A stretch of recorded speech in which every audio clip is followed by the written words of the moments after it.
Assalamu alaikum everyone. Welcome to the Inside Scoop. We bring you another very exciting episode before the weekend begins. जहाँ हम बात करेंगे about one of the world's best performing stock markets, business news, economic developments और financial concepts, right? तो आजकल के दौर में लर्निंग और अंडरस्टैंडिंग कि इन्वेस्ट किस तरह करना है, ये अंडरस्टैंड करना कि आपके इर्द गिर्द हो क्या रहा है और ग्लोबली क्या हो रहा है, इकोनॉमिकली, जियोपॉलिटिकली, ये बहुत इंपॉर्टेंट चीज़ें हैं और सारी कनेक्टेड हैं और यही मकसद है इनसाइड स्कूप का। तो मैं आपसे बात करना चाहती हूँ about the economy. So let's start our Friday with very good and positive development. S&P global ने पाकिस्तान का सॉवरेन क्रेडिट रेटिंग अपग्रेड कर दिया है from CCC+ to B- with a stable outlook. इसका मतलब है कि ग्लोबल इन्वेस्टर्स अब पाकिस्तान को देख लें less risky than before thanks to stabilisation from the IMF programme and better external reserves. S&P कह रहा है कि economic recovery, stronger revenue efforts और कंटिन्यूड ऑफिशियल फाइनेंसिंग से फिस्कल पोजीशन और डेट लेवल स्टेबल रहेंगे। वो ये भी एक्सपेक्ट कर रहे हैं कि अगले 12 महीने तक पाकिस्तान अपने commercial credit lines roll over कर लेगा इजीली। इस रेटिंग अपग्रेड का करंट इम्पैक्ट हम देख सकते हैं अपनी इंटरनेशनल बॉन्ड मार्केट में। पाकिस्तान के 2051 bonds rallied gaining 1.6 cents while 2031-2036 bonds भी ऊपर गए। ये रिफ्लेक्ट करता है कि इन्वेस्टर्स का कॉन्फिडेंस वापस आ रहा है। स्टॉक मार्केट के लिए ये बुलिश सिग्नल है। कॉन्फिडेंस बढ़ने से फॉरेन इनफ्लोज आ सकते हैं, PSX रैली कर सकता है, specially bank sector, debt heavy sectors और एक्सपोर्टर्स। रुपी भी स्टेबलाइज हो सकता है और ओवरऑल सेंटिमेंट पॉजिटिव बनने का चांस है। ये अपग्रेड पाकिस्तान के लिए एक नया नैरेटिव क्रिएट करता है। चीज़ें आर टर्निंग अराउंड, एक नया कॉर्नर टर्न कर रही हैं और अगर रिफॉर्म्स और IMF एंगेजमेंट कंटिन्यू रहा तो इन्वेस्टमेंट क्लाइमेट इंप्रूव हो सकता है आने वाले महीनों में।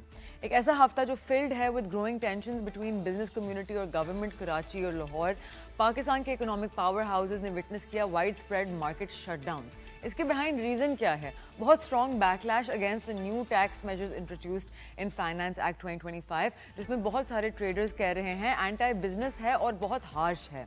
सबसे कॉन्ट्रोवर्शियल चेंजेस आए हैं FBR के एक्सपैंडेड पावर्स में। सेक्शन 37A और B अब अलाउ करते हैं FBR के ऑफिसर्स को to arrest and detain individuals without any prior investigation और लीगल प्रोसेस। एक ऐसा मूव जो ट्रेडर्स फेयर करते हैं कि ये मिसयूज हो सकता है। फिर आता है सेक्शन 21S जो इम्पोज करता है heavy penalties on cash transactions above 2 lakh रुपए। इसका मतलब है कि इनफॉर्मल या अनडॉक्यूमेंटेड बिजनेसेस को जो कैश पे ऑपरेट करते हैं उनके लिए ये डैमेजिंग हो सकता है। And to add to that mandatory digital invoicing under SRO 709 और ई-बिलिटी अंडर सेक्शन 40C और कंप्लायंस बर्डन अब ड्रामेटिकली इंक्रीज हो गया है, स्पेशली स्मॉल मीडियम एंटरप्राइजेस के लिए। In response FPCCI president Atif Ikram Sheikh led a business delegation to meet COA as field marshal chief of army staff field marshal Asim Munir. तो एक बहुत बड़ी डेवलपमेंट है। आर्मी चीफ ने तुरंत नोटिस लिया एंड इंस्ट्रक्शंस दी कि सेक्शन 37A और B को टेम्परेली अबेंस में डाल दिया जाए। साथ ही FBR को बोला गया कि वो बिजनेस स्टेक होल्डर्स के साथ सोल्यूशन ओरिएंटेड डायलॉग शुरू करें। ये मूव दिखाता है कि GHQ और SIFC अब इकोनॉमिक स्टेबिलिटी में एक्टिव रोल ले रहे हैं। GHQ ने यह भी रीअफर्म किया कि बिजनेस कॉन्फिडेंस वाइटल है नेशनल ग्रोथ के लिए और इन्वेस्टर्स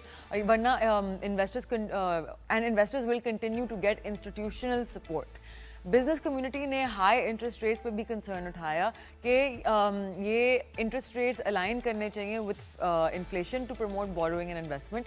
टेक्सटाइल सेक्टर भी अनरेस्ट में है due to delay in export facilitation scheme amendments, specially जो 18% सेल्स टैक्स है कॉटन और यार्न के इंपोर्ट्स पे, जो कॉस्ट बढ़ा रहा है और एक्सपोर्ट्स को हिट कर रहा है। अगर ये रिफॉर्म्स इसी तरह इम्प्लीमेंट हुए विदाउट एडजस्टमेंट्स तो बिजनेस सेंटिमेंट और इन्वेस्टमेंट दोनों फ्रीज हो सकते हैं। लेकिन आर्मी इंटरवेंशन और डायलॉग एफर्ट्स ने अब होप दिया है for a more balanced way forward. एक और इम्पॉर्टेंट अपडेट आई है कि मॉनेटरी पॉलिसी से जो रिलेटेड है, स्टेट बैंक पाकिस्तान ने ट्यूसडे को पूरा एडवांस कैलेंडर रिलीज कर दिया है फिस्कल ईयर 25 से 26 का। मॉनेटरी पॉलिसी कमेटी की मीटिंग्स का जो है, साथ ही अनाउंस हुआ है कि state bank Pakistan by annual monetary policy reports भी पब्लिश करेगा 1 इन जुलाई 1 इन जनवरी, बस 2 हफ्ते after every monetary policy committee meeting. ये स्टेप हिस्सा है ऑफ स्टेट बैंक पाकिस्तान का विजन 2028 जो स्ट्रेटेजिक प्लान है जिसका एम है कि पॉलिसी कम्युनिकेशन को इम्प्रूव करें, इन्फ्लेशन एक्सपेक्टेशंस को एंकर करें और smooth transition toward inflation targeting framework हो।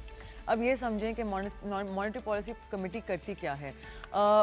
MPC for short, so I don't have to keep saying, is the fully empowered body under Section 9E of State Bank Act 1956 जो कि decisions लेता है जैसे कि interest rate का level, money supply, monetary policy और monetary targets. MPC improve करता है monetary policy statement and इस process से State Bank control करता है demand side inflation, borrowing cost and overall economic flow. Advanced Monetary Policy Committee calendar का benefit ये है कि markets और investors को बेहतर visibility मिलेगी कि कब policy review होगी, मतलब less uncertainty. Policy credibility improve होगी, स्टेट बैंक पाकिस्तान अब ज़्यादा स्ट्रक्चर्ड लग रहा है। फॉरेन इन्वेस्टर्स के लिए भी ये पॉजिटिव है क्योंकि ट्रांसपेरेंसी और प्रेडिक्टेबिलिटी हेल्प करती है इन्फ्लोज को। ग्लोबली सेंट्रल बैंक जैसे कि FED एंड ECB फॉलो करते हैं सिमिलर कैलेंडर्स और पब्लिश करते हैं पॉलिसी रिपोर्ट्स। पाकिस्तान भी अब वही पाथ फॉलो कर रहा है। IMF और ग्लोबल बेस्ट प्रैक्टिसेस ये कह रही हैं कि स्ट्रक्चर्ड कम्युनिकेशंस हेल्प करती हैं इन्फ्लेशन को एंकर करना और इन्फ्लेशन एक्सपेक्टेशंस को एंकर करना और अल्टीमेटली इन्फ्लेशन को लोअर करना ईजी हो जाता है।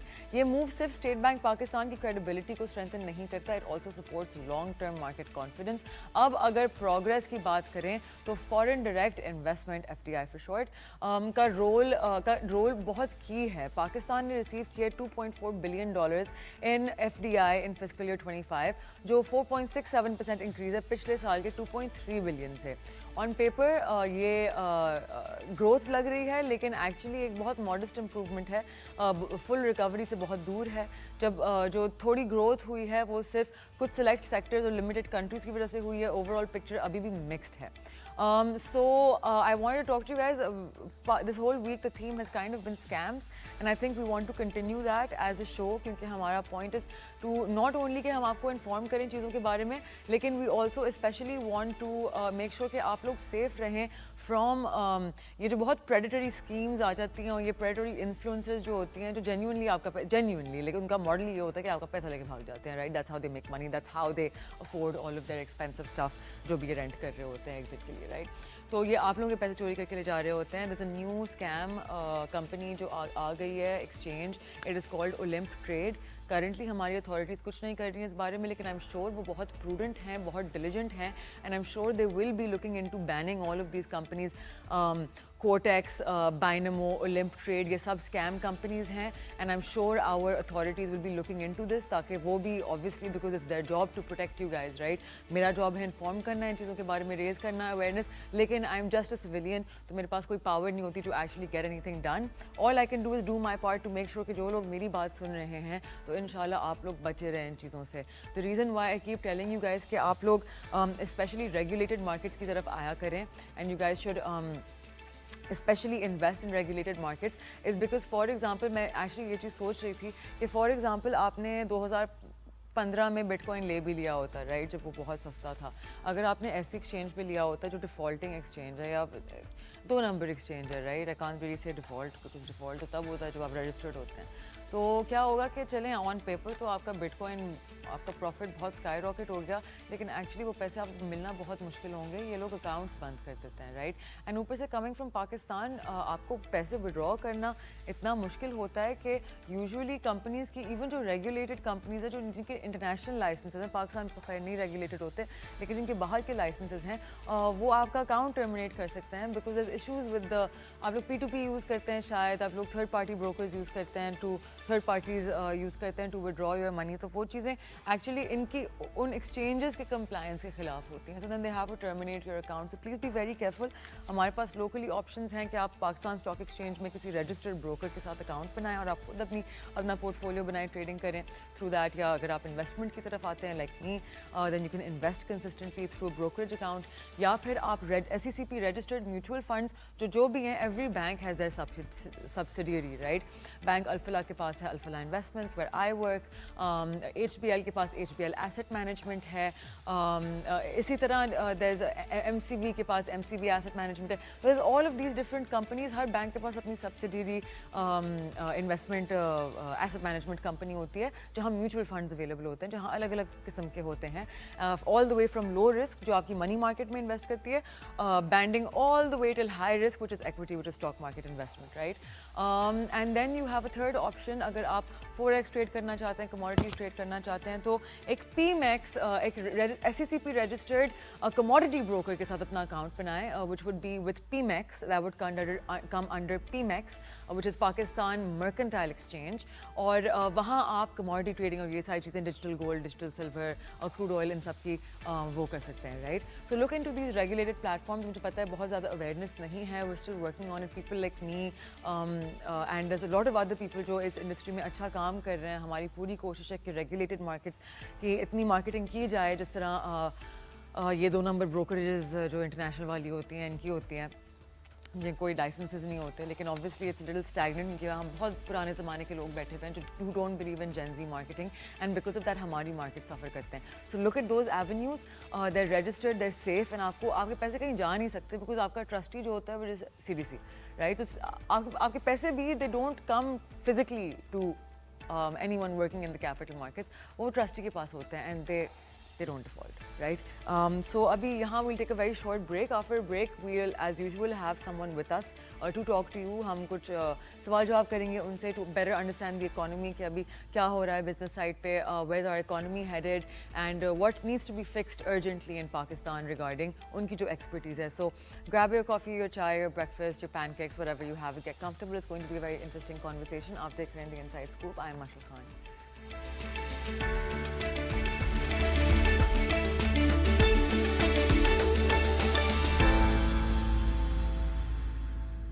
Welcome back. आप देख रहे हैं द इनसाइड स्कूप. ब्रेक पर जाने से पहले वी लेट यू नो कि एज़ यूजुअल हमारे साथ एक ऐसे गेस्ट होंगे जो इंशाल्लाह हमारी उम्मीद और कोशिश यही होती है कि आप लोगों को ऐसी चीज़ें समझाएं regarding our economy, taxation, all of these brackets that impact eventually जो हमारी अर्निंग्स, हमारी स्टॉक मार्केट, हमारे मुल्क को इम्पैक्ट करती हैं इकोनॉमिकली, उनको थोड़ा सा एक्सप्लेन करें what is going on their side of things. तो आज सिमिलरली हमारे साथ मौजूद हैं मिस्टर मोहम्मद ज़ीशान जो एक एडवोकेट हैं of the high court, and the reason he is here with us today is because he is an expert on taxation.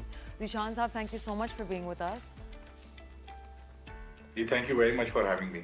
तो सर सबसे पहले मैं आपसे पूछना चाहूँगी कि पाकिस्तान का जो फॉरेन डायरेक्ट इन्वेस्टमेंट है, it barely inched up by 4.7%, right? It came to $2.46 billion fiscal year 2025 में. तो कितना हम how much broader and more stable can the tax regime improve foreign investor confidence across sectors, and tax का इतना pivotal role क्यों है in investor confidence?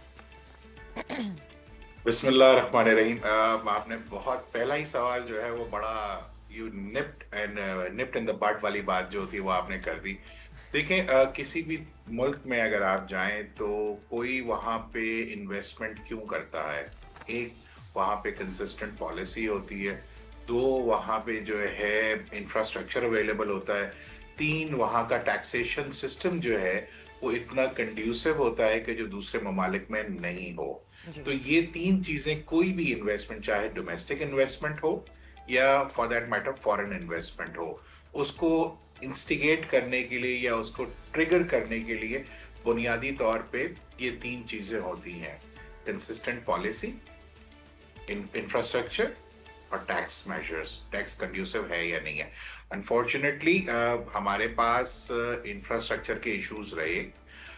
इसके अलावा जो है कॉरपोरेट का टैक्स जो है वैसे तो 29% है हमारा, लेकिन उस पे 2015 से किसी न किसी फॉर्म में सुपर टैक्स लगा दिया गया. ये सुपर टैक्स 2015 में 1 साल के लिए आया था, फिर उसको 2 साल के लिए किया गया, और करते करते अब सुपर टैक्स जो है वो कंसिस्टेंट पार्ट ऑफ दी हमारा टैक्स मेजर है, और मैक्सिमम जो टैक्स रेट है सुपर टैक्स का वो 39%, ये 10% है. तो 29 + 10 39% आपका टैक्स रेट है कॉर्पोरेट का. और अगर यही चीज आप एसएमई सेक्टर के लिए चले जाइए कि जो कि इंडिविजुअल्स और छोटे पार्टनरशिप कंसर्न्स होते हैं, तो उनका हाईएस्ट टैक्स रेट जो है वो 49.5% है, और अगर उसमें 10% सुपर टैक्स को जोड़ दिया जाए तो 59.5% होगा। मतलब ये हुआ कि एक मीडियम लेवल का अगर एसएमई का कोई एसएमई है, वो 100 रुपए कमाती है, तो गवर्नमेंट ऑफ पाकिस्तान उससे 60 रुपए तो सिर्फ 59.5 रुपीज वो तो इनकम टैक्स में ले लेगी। उसके बाद उसको वर्कर्स वेलफेयर फंड 2% देना होगा। फिर उसको अगर वो मैन्युफैक्चरिंग कंसर्न है तो 5% जो है वो एक और वर्कर प्रॉफिट पार्टिसिपेशन फंड है। तो ये 60 + 7 आप कर ले तो 67% पे टैक्स रेट पहुंच जाता है। फिर उसको डोमेस्टिक टैक्सेस यानी ईओबीआई, सोशल सिक्योरिटी देना पड़ता है। तो ये टैक्स रेट जो है तकरीबन कहीं 70% से तजावुज कर जाते हैं। तो क्वेश्चन ये है कि अगर मैं 100 रुपए कमाता हूँ और उसमें से मैं 70 रुपए गवर्नमेंट को दे दूंगा, तो मैं तो हैंड टू माउथ ही रहूंगा हमेशा। तो ये टैक्स जो मेजर्स होते हैं वो किसी भी कंट्री के लिए, किसी भी मुल्क के लिए उसकी इन्वेस्टमेंट को लाने में और उसकी इन्वेस्टमेंट को मुल्क से बाहर ले जाने में बहुत बड़ा रोल प्ले करते हैं। हमारे पास अनफॉर्चुनेटली जो टैक्स बेस है पाकिस्तान का, अभी हमने बड़ी खुशियां मनाई हैं, वो 72 लाख हो गया है। और बहुत खुश हुए जी हम कि 7.2 मिलियन टैक्स फाइलर्स है। क्वेश्चन ये है कि उसका ब्रेकअप नहीं गवर्नमेंट ने पब्लिश किया कि कितने उसमें से नेल फाइलर थे, कितने उसमें से सैलरी टैक्स पेयर्स थे, कितने उसमें से बिलो टैक्सेबल लोग थे। हम अगर ये चीजों को जब ब्रेकअप करेंगे तो हमारे it will be an eye opener for us. क्योंकि मैं आपको बड़ा वसूख से कह सकता हूं कि इन 7.2 मिलियन लोगों में से अगर 80% पाकिस्तान का टैक्स रेवेन्यू कलेक्शन हुआ होगा, तो अब मुश्किल 5 से 10 हजार लोगों से हुआ होगा, यानी बड़ी कंपनी से। So what are we celebrating? Question है, क्या ये 7.2 मिलियन से पाकिस्तान में फॉरेन डायरेक्ट इन्वेस्टमेंट बहुत ज्यादा आ गई है? क्या डोमेस्टिकली नई कंपनीज पाकिस्तान में इन्वेस्ट कर रही हैं? क्या एग्जिस्टिंग कंपनीज पाकिस्तान में री इन्वेस्ट कर रही हैं? क्योंकि आपके मुल्क में सीवीटी भी लग गया हुआ है फॉरेन एसेट्स पे, 7E भी लग गया हुआ है प्रॉपर्टीज पे। सो मुझे ऐसा लगता है कि हमारी पाकिस्तान की जो गवर्नमेंट है वो पाकिस्तान में लोगों को बिलियनर्स बनना देना चाहती ही नहीं है। यानी creation of wealth is not the agenda of government of Pakistan, क्योंकि हम नहीं चाहते कि हम लोगों को यहाँ पे सक्सेस स्टोरीज बनाएं। क्योंकि वजह ये है कि इतने टैक्सेस के बाद कोई अमीर तो बन नहीं सकता, गरीब हो सकता है मजीद, क्योंकि अमीर नहीं हो रहे हम। हमारा जो फोकस होता है बजट का फोकस क्या होता है कि यार कुछ इन्फ्लेशन से पैसा मिल जाएगा, बढ़ जाएगा, कुछ हम ग्रोथ हमारी दिखा देंगे, तो ये ग्रोथ और इन्फ्लेशन मिलकर इतना पैसा आ जाएगा कि जो टैक्स रेवेन्यू पूरा हो जाएगा। हम अपने खर्चे कम करने की बात ही नहीं करते। तो हम कैसे को चला रहे हैं, ये बिग क्वेश्चन मार्क है। तो अगर आपको फॉरेन इन्वेस्टमेंट को चेक करना है कि वो पाकिस्तान में आएगी या नहीं, तो आपको ये देखना है कि क्या डोमेस्टिक इन्वेस्टमेंट पाकिस्तान में हो रही है या नहीं हो रही। पैरामीटर यही है कि अगर डोमेस्टिक इन्वेस्टमेंट पाकिस्तान में हो रही है तो इसका मतलब है फॉरेन इन्वेस्टमेंट का भी स्कोप आएगा। Definitely. Thank you so much, Ishan साहब, for giving us so much insight on that. I had a question. मैं आपको थोड़ा background दे देती हूँ इस बारे में. I've been doing a bit of research and मुझे actually someone very kind pointed me in the direction of this thing called binary trading scams, ठीक है? तो ये चीज़ तो हमें पता है कि इंटरनेशनल एक्सचेंजेस जितनी 2 नंबर वाली हैं वो सब पाकिस्तान में आती हैं, बिकॉज यहाँ आपकी बहुत अनएजुकेटेड पॉपुलेशन है एंड ये लोग टारगेट करते हैं डेस्परेट लोगों को, राइट? तो पाकिस्तान में डेस्परेट लोगों की कोई कमी नहीं है एंड ना अनएजुकेटेड लोगों की कोई कमी है।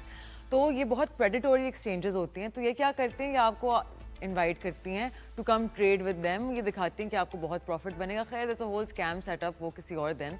लेकिन माय क्वेश्चन इज़ कि इन द यूएस जब आपके जितनी इन्फ्लुएंसर्स होते हैं ना, जो दिखाते हैं कि हमारी ये गाड़ी, ये घर, ये वो, उनके घर पे आईआरएस पहुंच जाती है, राइट? कि चलो तुम्हारी ये चीज़ें तुम दिखा रहे हो सोशल मीडिया पे, दिखाओ टैक्स फाइल किया है इस चीज़ पे, ओनरशिप है तुम्हारी, प्रूव करो आई कहाँ से। तो यहाँ इतने खुले में, इतने मतलब पाकिस्तान में रह के, right, this people live in Pakistan in like random cities, right, and ये दिखा रहे होते हैं कि हमारा ये एसेट है, वो एसेट है, लेकिन यहाँ हमारी सैलरीड क्लास जो है, जो बेचारी 2 लाख रुपए 2.5 लाख रुपए कमाती है, उससे कम कमाती है, उनको इतनी अकाउंटेबिलिटी दिखानी होती है, राइट। लेकिन ये लोग जो धड़ल्ले से आ रहे होते हैं सोशल मीडिया पे और कह रहे होते हैं कि हम इतना पैसा कमाते हैं, ना नैब इनके पीछे जाती है, ना FBR लगती है पीछे, ना FIA लगती है, ना FMU लगती है उनके पीछे। Why is this? How can we fix it? और किस तरह से इस चीज़ में अकाउंटेबिलिटी लाई जा सकती है? One liner, will of the government, इसमें दूसरी और कोई चीज नहीं है। देखिए मसला ये है, आपने बहुत जबरदस्त तरीके से बात की कि ये स्कैम्स होते हैं।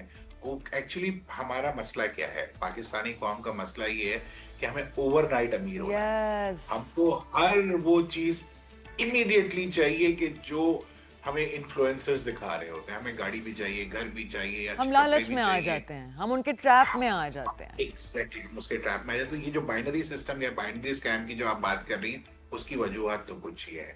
अब आ जाइए, बात करते हैं हम कि आपने जो दूसरी बात की कि जबरदस्त लाइफस्टाइल्स हैं और ब्रिलियंट किस्म की गाड़ियां भी नजर आ रही होती हैं, बड़ी बड़ी, और आप फर्नीचर देखें तो आपकी आंखें सिर्फ खुली रह जाती हैं और वो नजर आ रहा होता है। हमने आप इंटरव्यूज करती हैं लोगों के, आप लोगों को बुलाते हैं, आप ये देखें कि कभी कभी विद रिस्पेक्ट, अटमोस्ट रिस्पेक्ट, हम जब किसी बड़े आदमी का इंटरव्यू कर रहे होते हैं या किसी गवर्नमेंट ऑफिशियल या मिनिस्टर का कभी आप इंटरव्यू करें, तो आप जब उनके घर में बैठते हैं तो आपको लगता है कि कोई नई दुनिया है, ये पाकिस्तान है ही नहीं।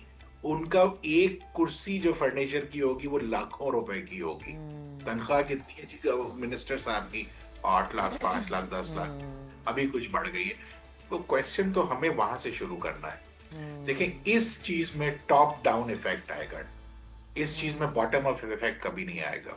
सैलरी टैक्स पेयर का जिक्र आप कर रही हैं, सैलरी टैक्स पेयर पाकिस्तान का इस वक्त हाईएस्ट कंट्रीब्यूटर है। 550 बिलियन रुपए उसने सैलरी टैक्स पेयर ने दे दिया, एक्सपोर्टर ने लेस देन 300 बिलियन दिए हैं। तो exporter versus salary tax payer is huge. There is no comparison whatsoever. But salary tax payer को कोई एक डिडक्शन अलाउ नहीं है। पहले उसको होता था वो कोई इन्वेस्टमेंट करता था तो कोई टैक्स क्रेडिट मिल जाता था, अब तो उसे कुछ भी नहीं। इस साल कुछ थोड़ा सा उन्होंने दिया है कि अगर तुमने कोई हाउसिंग स्कीम में कुछ इन्वेस्ट किया, लो हाउसिंग स्कीम में, तो थोड़ा बहुत टैक्स क्रेडिट, बट आटे में नमक के बराबर है। क्वेश्चन ये है कि क्या हमारे, अगेन हम बात फिर उस टैक्स मेजर्स पे आ जाएगी कि क्या टैक्स के रूल्स या लॉज इस वक्त सही हैं या नहीं। हमें अगर इस सारी चीज को कंट्रोल करना है तो ये विल ऑफ द गवर्नमेंट से होगा। वन, हम कई सालों से मैं सुन रहा हूँ कि इस्लामाबाद में कुछ 70,000 ऐसी प्रॉपर्टीज हैं जो लेट आउट हैं और जो टैक्स रोल पे नहीं है, और हम अब नोटिस देंगे और अब पकड़ लेंगे। मैंने तो आज तक किसी को नहीं पकड़ते हुए देखा। सर तो मुझे बताएं, एक चीज चलें, आई अंडरस्टैंड कि आपके गवर्नमेंट लेवल पे तो वो होना, एंड स्पेशली रियल एस्टेट क्योंकि माफिया बन चुका है, राइट। तो रियल एस्टेट तो इतनी डेंजरस जगह है कि वहाँ तो मतलब मुझे बाकायदा बोला गया है कि Marshall do not talk about real estate scams, तुम्हारी ज़िंदगी पे आ सकती है, राइट। खैर मैं किसी के बाप से नहीं डरती हूँ, मेरा खुदा खड़ा हुआ है, तो मैं तो स्कैम्स की बात करती हूँ, but I am telling you for context कि I have been told these things, right. लेकिन आई एम सेइंग कि ये जो छोटे मोटे इन्फ्लुएंसर्स हैं जो लिटरली आपने मतलब आप ईंट उठाएं 12 निकलते हैं, राइट, इनको तो, इनके पीछे तो कोई नहीं है। There just people who trust के नहीं, कोई नहीं पकड़ेगा यार, कुछ नहीं होता पाकिस्तान में, तो इनके पीछे तो नैब और FBR ये लोग आ सकते हैं, राइट, FIA FMU। हमने इस दफा सुना था बजट से पहले कि ये जो भी वीडियो बनाते हैं या जो इन्फ्लुएंसर्स हैं, इनकी इनकम को इस साल टैक्स किया जाएगा और किसी ना किसी तरीके से इनको जो है सिस्टम में लाने की कोशिश की जाएगी। मैं तो बड़ा इंतजार करता रहा कि ये बजट में ऐसा कोई प्रोविजन आ जाए, लेकिन पढ़ पढ़ के आंखें दुख गई, ऐसा कुछ नजर नहीं आया। Sir you are completely right. मैं आपको बताऊं, एक्चुअली इन लोगों की जितनी ये वीडियोस है ना, ट्रस्ट मी, अगर कोई भी लॉयर उठा के, आपने लॉ पढ़ा हुआ है, राइट, तो आप अगर उठा के इनकी वीडियोस देखेंगे, you will see admission of guilt. वो लिटरली कैपिटल फ्लाइट का सबूत दे रहे हैं, वो लिटरली मनी लॉन्ड्रिंग का सबूत दे रहे हैं, बिकॉज दे आर प्रमोटिंग हुंडी हवाला। एक्चुअली प्रॉब्लम यह है कि वो तो उनको, जैसे आपने थोड़ी देर पहले बात की थी ना, लैक ऑफ अवेयरनेस और lack of law knowledge and वो अपनी वो मस्ती में बहुत कुछ बता जाते हैं Yes. कि उनको तो व्यूज चाहिए होते हैं Yes. और वो उसमें ऐसी ऐसी बातें कर जाते हैं कि उसको अगर थोड़ा सा हम करें देखें तो आपके पास पोटेंशियली बहुत ज्यादा एक स्कोप है कि जहां पे आप टैक्स बेस को भी बढ़ा सकते हैं, ना सिर्फ उनको एजुकेट भी कर सकते हैं, टैक्स एजुकेशन दे सकते हैं। हमारा इस वक्त जो मैं समझता हूँ रोल गवर्नमेंट ऑफ पाकिस्तान का होना चाहिए कि टैक्स एजुकेशन को एक सब्जेक्ट के तौर पे पढ़ाया जाए ताकि लोगों को डे वन से पता हो कि यार अगर हमने कमाना है तो हमने इस मुल्क में टैक्स भी देना है। लेकिन अब इसके साथ साथ हमें सवाल भी करना पड़ेगा फिर कि हम जो टैक्स देते हैं वो टैक्स खर्च कहाँ होता है और उसका रिटर्न हमें क्या मिलता है। अगर आप अपने सैलरी पे 35% या 39.5% टैक्स दे रही हैं तो आपको इन रिटर्न क्या सहूलत मिल रही है? क्या आपको पुलिस वाला रोक के चालान उसी तरह से करेगा जिस तरह से एक गवर्नमेंट ऑफिशियल को करना चाहिए उसे? तो सही है, इक्वालिटी है तो बहुत अच्छी बात है। लेकिन अगर इक्वालिटी नहीं है तो then we need to ask question कि क्या ये हाई टैक्सेस जो हम पे कर रहे हैं वो लेजिट है या नहीं है, क्योंकि हम टैक्स भी दें और फिर हम पे ही इम्पोजिशंस हो। मुल्क में डायरेक्टली और इनडायरेक्टली इस वक्त सब लोग टैक्स दे रहे हैं। जो मोबाइल इस्तेमाल कर रहा है वो किसी ना किसी फॉर्म में लूला लंगड़ा लेकिन टैक्स दे रहा है। इसी तरीके से हम जो भी खाने पीने की चीजें खरीदते हैं उस पर किसी ना किसी फॉर्म में टैक्स बिल्ट हुआ होता है। तो ये कहना कि पाकिस्तान में लोग टैक्स नहीं देते ये गलत है। उस टैक्स को स्ट्रीमलाइन करना जरूरी है और जब वंस ये स्ट्रीमलाइन होकर मुझे और आपको इसका किसी न किसी फॉर्म में बेनिफिट मिलना शुरू होगा तो मैं आपको गारंटी कर सकता हूं कि लोग वॉलंटरीली सिस्टम में आएंगे। मैंने एक टाइम फेज देखा था सन 2019 और 20 में कि मुझे लोग फोन करके पाकिस्तान से बाहर बैठे हुए होते थे लोग और हमें कहते थे कि जी हमें टैक्स फाइलर बनना है, हमें गवर्नमेंट को टैक्स देना है। देयर वाज अ टाइम कि हमने वॉलंटरी कंप्लायंसेस देखी हैं। तो आप लॉ को आसान कीजिए, टैक्स रेट को कम कीजिए, वॉलंटरी कंप्लायंस बढ़ जाएगी। लॉ को आसान कीजिए, लॉ को टूल मत बनाइए लोगों को सजा देने का, लॉ को टूल बनाइए लोगों को फैसिलिटेट करने का। जब फैसिलिटेट करेंगे आप, आपका कॉन्फिडेंस बढ़ेगा तो आप खुद से टैक्स देंगे। अगर मैं डंडा लेके आपके पीछे बढ़ जाऊंगा माशाल्लाह आपने टैक्स देना ही देना है, then you will try shy away from it as much as you can. But अगर मैं आपसे कहूँ कि मशल 10% टैक्स रेट है, आप 10% तो टैक्स दे ही सकती हैं। 100 रुपए कमा रही तो 10 रुपए तो आपको देना चाहिए। You will be happy to pay that amount of tax. Whereas against 39 rupees or 40 rupees against 100 रुपए gain. नहीं 100%. ये challenges है। Definitely. Well, Zishan sir, thank you so much for sharing so much insight with us. आप आया काला, you came on the show and आपने इतनी अच्छी तरह से चीज़ें सिखाई। मुझे भी हमेशा आप जैसे लोगों से बहुत सीखने को मिलता है। Before closing, so thank you so much for being with us today. We hope to have you again. Before closing, मैं आप लोगों को बस जल्दी से एक market update दे दूँ। तो इसमें अगर हम देखें तो I believe this is just 5 minutes ago or so हमारी market जब से ever since our क्या कहते हैं, सॉरी मेरी IFB में बात कर रहे हैं और इमेजिन मैं लाइव शो में हूँ। तो the market is currently 400 points plus and as we can see कि हमारी मार्केट के जो कूल ऑफ पीरियड्स आ रहे हैं, yesterday was almost 400 points negative. तो वो कूल ऑफ पीरियड्स एक तो शॉर्ट होते जा रहे हैं और वो जो करेक्शन भी मैं नहीं कह सकती है वो छोटी होती जा रही हैं। हम 70,000 इंडेक्स पॉइंट्स एक्सपेक्ट करते आ रहे हैं। लोग कह रहे हैं अभी करेक्शन आई। Other than cross border tension जो हमारी हुई थी जिसकी वजह से our market came down I think some 11, 12, 13,000 points और फिर उसके बाद से कोई 103,000 से लेके 140,000 तो 37,000 पॉइंट्स की रैली कर ली, राइट। तो we can see from this that overall on a long time frame अगर हम वीकली मंथली चार्ट को देखें तो our market is very bullish. There is nothing to be worried about. We are just in a bit of a consolidation phase क्योंकि obviously हमारे अभी ये क्या कहते हैं we have result season right now, right. सारी पब्लिक लिस्टेड कंपनीज आहिस्ता अपनी रिजल्ट्स पोस्ट करती जा रही हैं। yesterday there was a few companies that posted उनके upper caps भी हो गए because उनके इतने अच्छे रिजल्ट्स आए थे। that's kind of how the market works, जिस तरह मैंने आप लोगों को price to earnings ratios explain किए हैं। but yeah, market's looking good. You guys know me, I'm always bullish on the equities and I hope you have a great weekend. Take the time out to research. That's what I do.